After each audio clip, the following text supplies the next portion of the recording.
오늘 와이뉴스에서 무슨 얘기 좀 해볼까요? 대선 때마다 제기되고 있는 색깔론과 관련된 얘기입니다. 이미 19대 대선에서도 어김없이 색깔론이 등장하고 있습니다. 송민순 회고록에서 얘기하고 있는 북한 인권 결의안 대북 결재론에 이어서 예. 주정론까지 불거지고 구여권 후보인 자유한국당 홍준표 후보와 바른정당 유승민 후보에 이어서 국민의당 안철수 후보까지 여기에 가세했지만은 큰 영향을 미치지는 못하고 있습니다. 더불어민주당 문재인 후보에게 색깔론이 집중되고 있지만 지지율에는 큰 변동이 없습니다. 그래서 오늘 와이뉴스에서는 왜 이번 대선에는 색깔론이 못 출까 이렇게 주제를 정했습니다. 왜 이번 대선에는 과거 선거들만큼 색깔론이 이렇게 강력한 힘을 발휘하지는 못하는가? 네, 네. 안 먹히고 있다고 생각하세요, 색깔론이? 지금 사실 한반도를 둘러싸고 북한 핵 문제와 미사일 발사, 미국과 중국의 양자 정상회담 등으로 군사적 긴장감이 높아지고 있지 않습니까? 네. 그렇지만 우리 국민 10명 중 7명은 차기 정부는 북한과 평화적인 관계를 바탕으로 대북 관계를 조성해야 한다는 의견을 보이고 있습니다. 한국사회이론연구소가 지난 4월 21일부터 22일 양일간에 걸쳐서 전국의 만 19세 이상 성인 남녀 1,021명을 대상으로 전화 면접 방식으로 실시한 여론조사 4월 4주차 정례조사입니다. 그래서 차기 정부의 대북 정책 방향이 평화적 관계를 바탕으로 해야 한다는 응답이 68.6%로 나타났습니다. 그래요. 반면에 대북 강경책에 대해서는 26.5%만이 찬성을 했습니다. 차이가 많이 나죠. 그러네요. 그리고 일부 언론들이 연일 안보 위기론을 제기하고 일부 대선 후보들까지 핵무장을 주장하면서 안보몰이를 하고 있지만 색깔론이 먹혀들지 않고 있습니다. 과거처럼 강력한 힘이 어제 군수 후보 토론에서도 뭐 일부 핵무장론까지 계속 나왔거든요. 나왔어요. 한국사회이론연구소의 같은 조사에서 대북 관계 방향 및 분야별 후보 선호도를 물어본 결과 한반도의 안보 문제 및 외교 문제를 잘 해결할 수 있는 후보로 문재인 후보가 36.9%로 1위, 안철수 후보가 18.6%로 2위였습니다. 홍준표 후보는 11.6%, 이승민 후보는 9.6%, 심상정 후보 3.1%였고요. 예. 한국갤럽의 4월 셋째 주 정례 조사에서도 색깔론은 먹히지 않고 있는 것으로 조사가 됐습니다. 그래요. 현재 거론되고 있는 대선 후보 중 남북 관계를 가장 잘 다룰 수 있는 후보는 누구라고 생각하십니까? 라는 질문에 문재인 39%로 1위, 안철수 후보가 18%로 2위, 홍준표 11%로 3위였습니다. 또 현재 거론되는 대선 후보 중 국가 위기 상황에 가장 잘 대처할 후보는 누구라고 생각하십니까? 라는 질문에는 역시 문재인 후보가 39%로 1위, 안철수 19%로 2위, 홍준표 11%로 3위였습니다. 그러니까 그냥 보통 지지율 그 오자구도 조사하고 크게 다를 게 없다는 거네요. 그렇죠. 색깔론이 꾸준히 제기되고 있고 뭐 대선 후보 토론에서도 그 문제가 끊임없이 제기됐지만은 여론조사상엔 큰 변화가 없는. 예.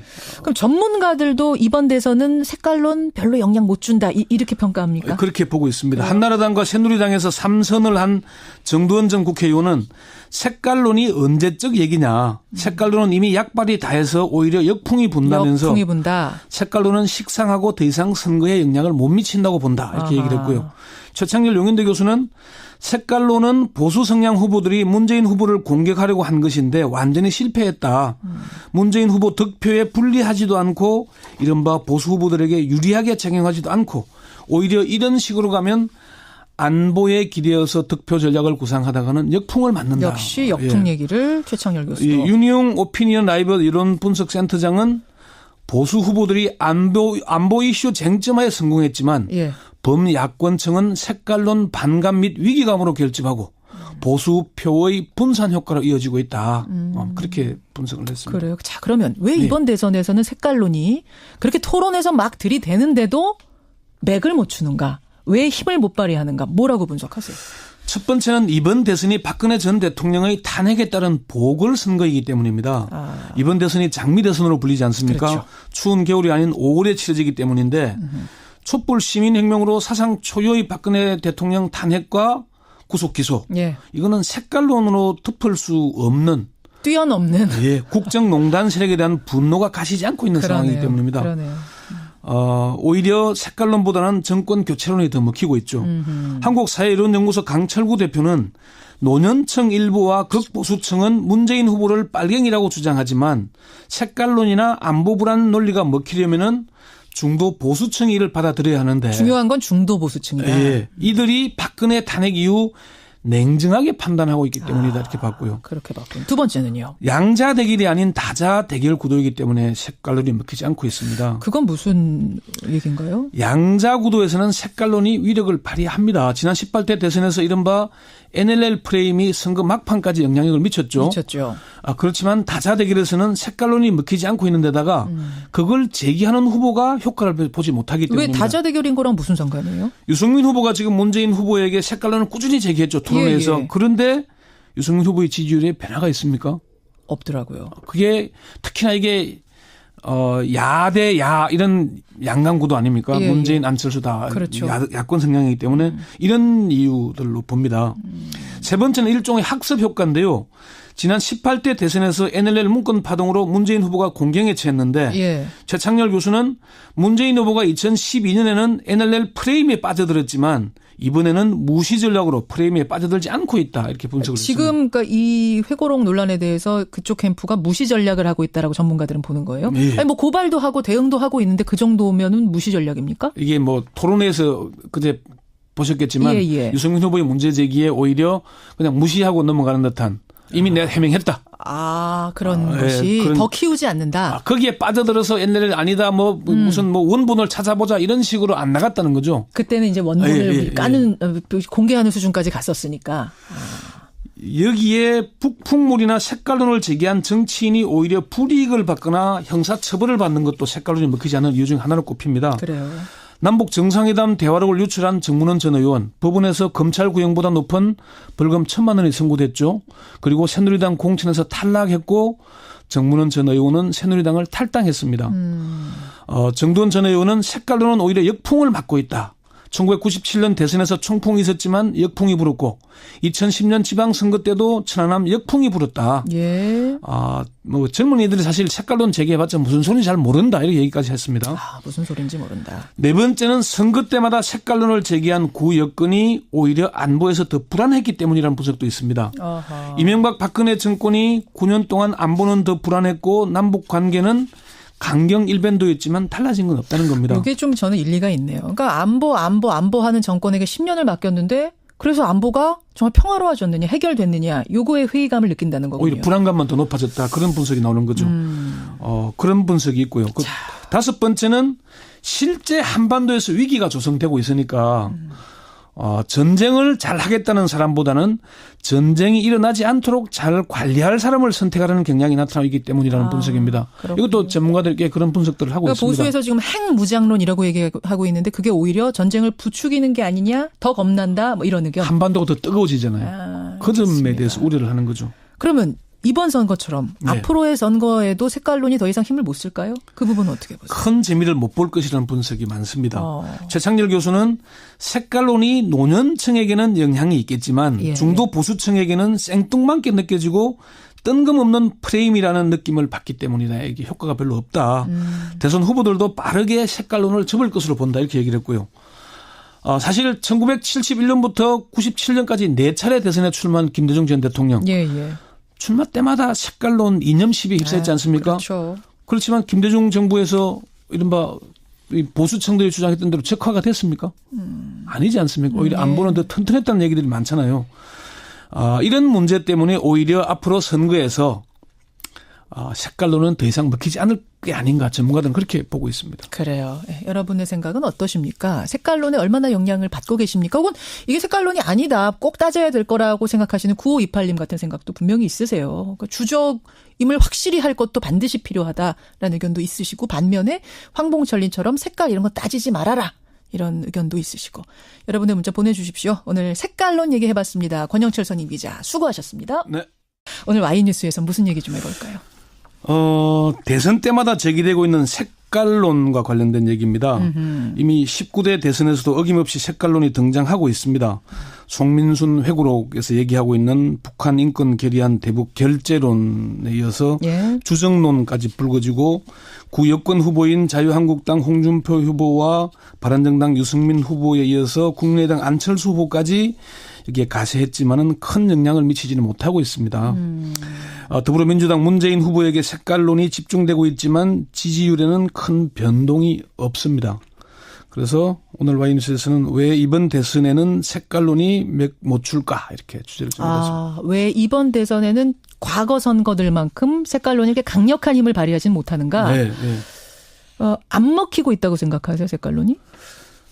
지금 사실 한반도를 둘러싸고 북한 핵 문제와 미사일 발사, 미국과 중국의 양자 정상회담 등으로 군사적 긴장감이 높아지고 있지 않습니까? 예. 그렇지만 우리 국민 10명 중 7명은 차기 정부는 북한과 평화적인 관계를 바탕으로 대북 관계를 조성해야 한다는 의견을 보이고 있습니다.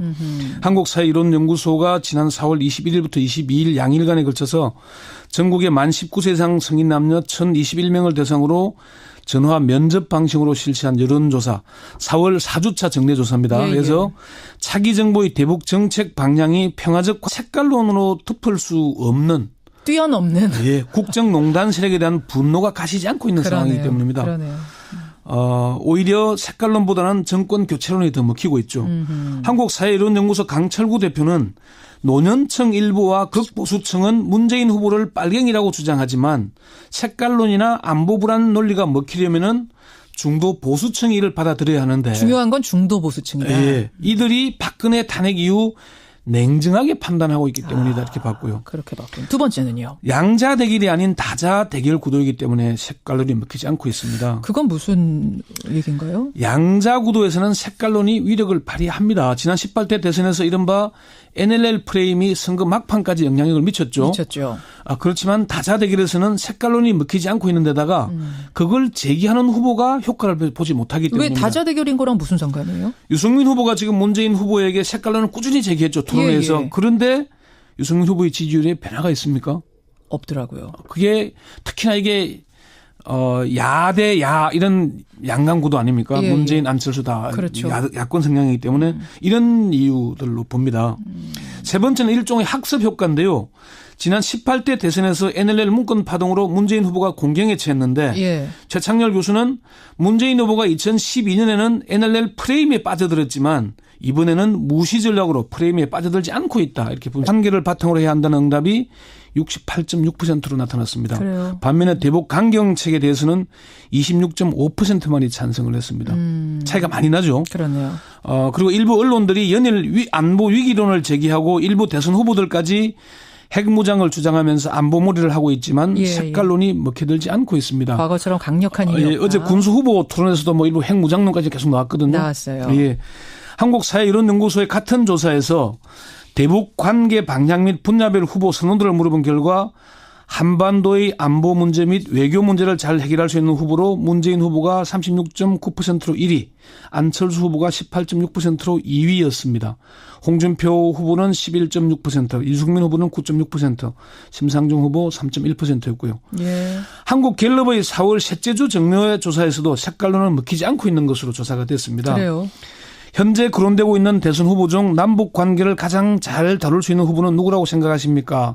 라는 질문에 문재인 39%로 1위, 안철수 후보가 18%로 2위, 홍준표 11%로 3위였습니다.